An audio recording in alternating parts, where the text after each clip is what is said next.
व्यक्ति को एलएसी और एलओसी के बीच में अंतर क्या है वो नहीं पता। वो व्यक्ति आज अगर इंडियन आर्मी पर सवाल उठा रहा है तो कहीं ना कहीं कांग्रेस को और राहुल गांधी को अपने गिरबान में झांकने की जरूरत है। हम अपना जो कश्मीर है मुकम्मल उसको हासिल करके रहेंगे। राहुल गांधी को अगर देश के खिलाफ जाना है, देश की मुखालिफत करनी है, कश्मीरियों की मुखालिफत करनी है तो वो उनकी गलती है। और जनता सब देख रही है, जनता सब जानती है कि कौन वाकई हिंदुस्तान के हित में बात करता है और कौन अहित में बात करता है। देखिए, अपनी मदरलैंड से सबसे ज्यादा प्यार होता है, अपनी मातृभूमि से सबसे ज्यादा प्यार होता है और ये बात में कोई दो राही नहीं है और हम सब जानते हैं। और राहुल गांधी बात स्पष्ट कर चुके हैं कि वो हिंदुस्तान को अपना कभी मातृभूमि मान ही नहीं पाए। वो इटली को मानते हैं, शायद इटली के समझते हैं अपने आप को, इसीलिए आज हिंदुस्तान की मुखालिफत कर रहे हैं। हिंदुस्तान में जो हो रहा है उसके बारे में उलझुल बयान दे रहे हैं कि पालघर में साधुओं की हत्या कर दी गई बेरहमी से, इनमें से कोई नहीं बोला। जब भी हिंदुस्तान में जब इन्हें लगता है कि ये मौका परस्त है, ये वोट बैंक है, तो ये आ जाते हैं सामने। वरना क्यों नहीं बोलते? सारे कहां गए वो liberal so called pseudo secular लोग, वो प्लेकार्ड्स वाले जो सारे बॉलीवुड वाले लेके खड़े हो जाते थे। पालघर के साधुओं के बारे में किसी ने कुछ नहीं बोला कि उनका दर्द नहीं था। तो ये उनकी सोच दर्शाता है, उनका झूठापन दिखाता है कि सिर्फ वोट बैंक को इकट्ठा करना चाहते हैं। और क्योंकि मैं खुद मुसलमान हूं, माइनॉरिटी से आती हूं, कि जितनी सुरक्षित माइनॉरिटी मेरे देश, मेरे हिंदुस्तान में है, किसी और देश में ना थी ना होगी कभी। तो मैं बहुत गर्व से अपने हिंदुस्तान में रहती हूं और मुझे कोई डर नहीं है। जो लोग कह रहे हैं कि हिंदुस्तान में मुसलमान या माइनॉरिटी सेफ नहीं है, वो झूठ बोल रहे हैं, हिंदुस्तान को बरगला रहे हैं और दंगे भड़काने के काम जो ये करते आए, जो अभी हाल ही में दिल्ली में भी करा, वही ये काम आगे भी करना चाहते हैं। ये कहानी बड़ी है, इसमें ज़ारा वसीम भी आती है, इसमें नुसरत जहां भी आती है, इसमें निगहत अब्बास भी आती है और इसमें तमाम वो महिलाएं आती हैं जिनको प्रताड़ित किया गया। मैंने आपका नाम इसलिए लिया, मैंने नुसरत जहां का नाम इसलिए लिया, मैंने ज़ारा वसीम का नाम इसलिए लिया क्योंकि आप लोग भी इस रूढ़िवादी सोच से लड़ते हुए वहां तक पहुंचे हैं। क्या आपको लगता है कि अगर औरत आगे बढ़ती है तो दिक्कत वहीं से शुरू हो जाती है? इस बात का मैं जवाब दूं इससे पहले, क्योंकि ट्रिपल तलाक का बिल पास हुआ है तो तलाक तलाक तलाक ऐसे 3 लफ्जों से किसी की रूह को झंझोड़ा था, किसी के घर को तोड़ा था। एक महिला जो पीड़िता थी, उसके दर्द, उसकी आवाज अगर सुन लेना तो शायद ये बयां हम कर ना पाए। वो दिक्कत हमेशा रही। आज महिलाओं के अधिकार की, उनके सम्मान की, उनके हक की जीत हुई है। 30 जुलाई 2019 जब इतिहास के पन्नों में दर्ज कराया जाएगा ना अमीर जी, तो बोला जाएगा मुसलमान महिलाओं के लिए ईद भी आज थी, दिवाली भी आज थी और बाखुदा 15 अगस्त भी आज।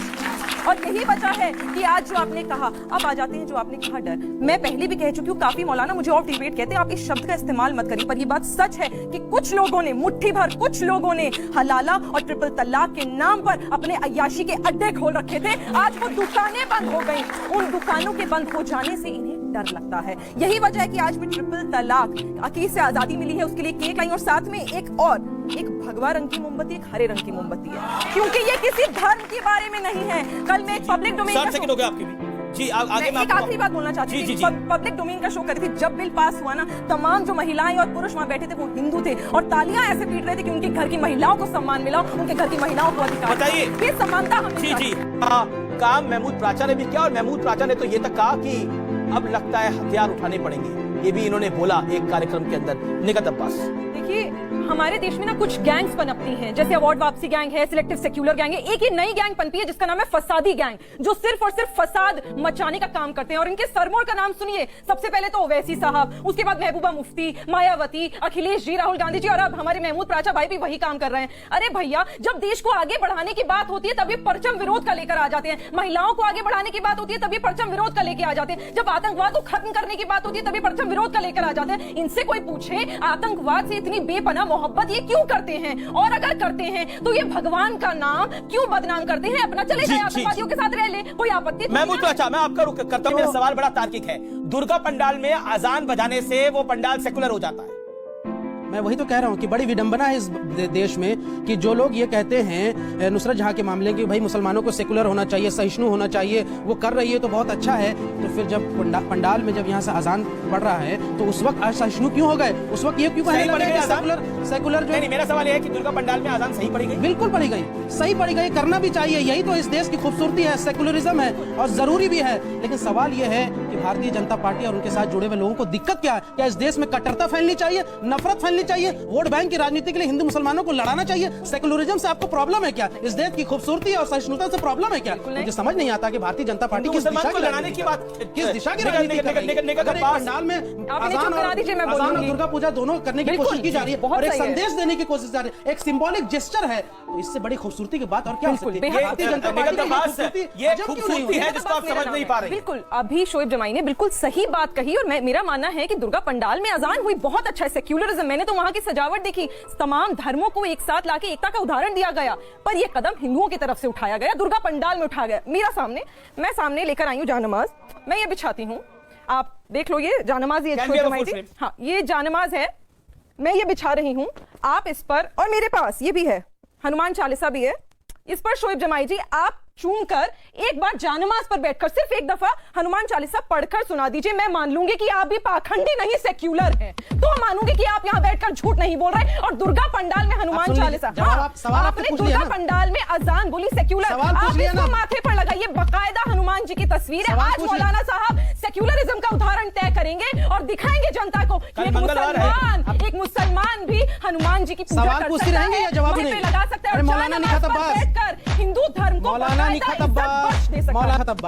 मौलवन होता है, मौलाना नहीं होता। पहले आपसे सवाल पूछेंगे, जवाब सुन लीजिए। चलिए, एकम ब्रह्मा द्वितीय नास्ति किंचित नास्ति नास्ति नतस प्रतिमा अस्ति।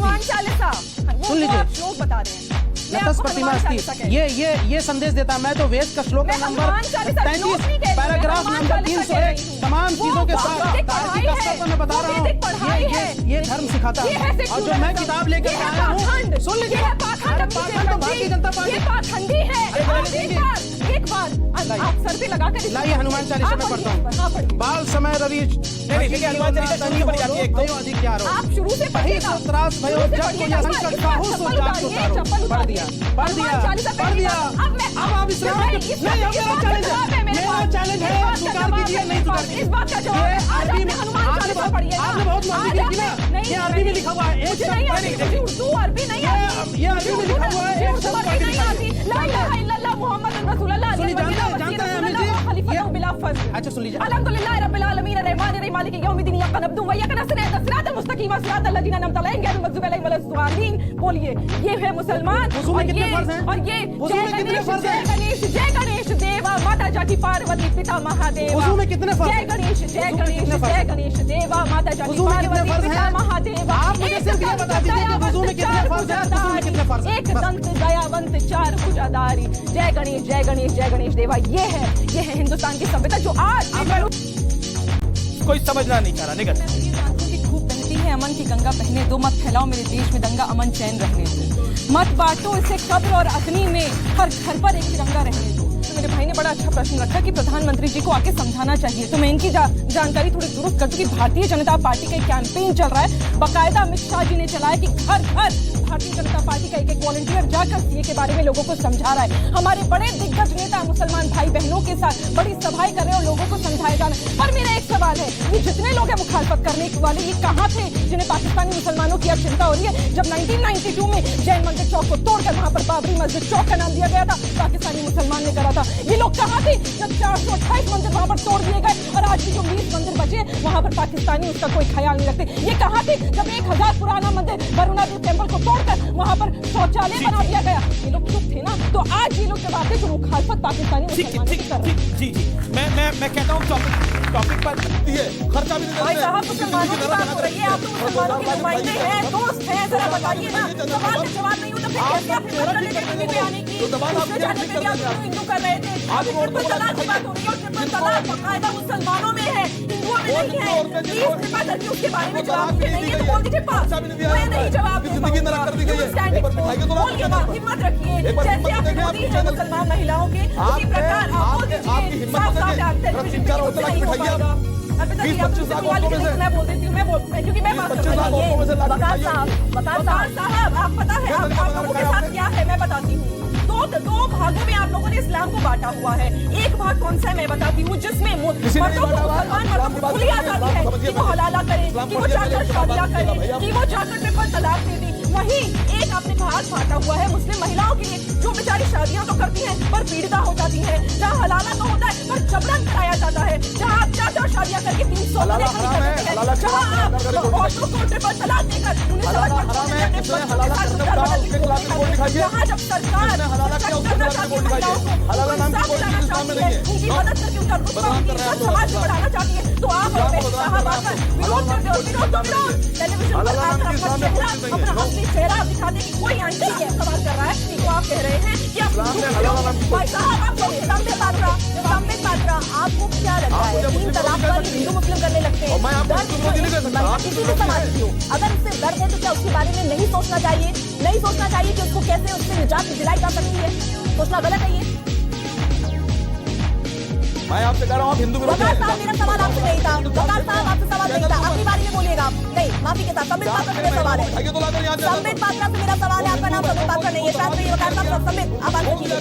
खर्चा भी नहीं देते। अरे वकार साहब, एक तो आपको सवाल का जवाब नहीं देना है, दूसरे से आप किसी को बोलने नहीं देगा शायद। क्या सड़क पर डिबेट हो रही है? आप सारा दिन आपसे डिबेट, पहले आप सीखिए सर, आप पूरा सीखिए। जंगल ठीक कर देंगी बहनें। आप वकार साहब, आपका टर्न आएगा तो बोलिएगा। 25 लाख के बीच में है। संबित आपसे मेरा सवाल था। क्यों टर्न आएगा? संबित आपसे मेरा सवाल था। वकार साहब, कैसे बोलेंगे आप? मैं चिल्लाना नहीं चाहता हूँ, आप ये शांत हो उन जाए। हिंदू बहनों से नफरत क्यों कर रही हैं आप उन हिंदू बहनों की नफरत क्यों कर रही हैं आप अपनी मोहब्बत को इस्लाम के लिए दिखा लीजिए, मुसलमान के लिए दिखा लीजिए, अपनी मुसलमान बहनों के लिए दिखा लीजिए। अर्पिता कर रही हैं, आप तो अपनी मोहब्बत दिखाइए। बोलिए ना, मेरा सवाल संबित नहीं, मैं सबको वकार साहब, ये आपकी पार्टी का मंच नहीं है। एक बार शुरू हो गया तो रुकने का नाम नहीं ले रहे हैं आप। रुकिए, आप संबित पात्रा से सवाल मेरा सीधे। संबित, वकार साहब, आप हिंदू बहनों का नाम सुनकर भागे जा रही हैं? क्या हिंदू बहनें नहीं हैं? वकार साहब, आपको समझ आ रहा है मैं क्या कह रही हूँ? पाकिस्तान से आएंगे। वकार साहब, समझ रहे हैं आप? डिबेट पे बैठे हैं आप, सड़क में हम लोग यहाँ बातचीत नहीं कर रहे हैं। सबको हक है यहाँ बोलने का। नहीं, संबित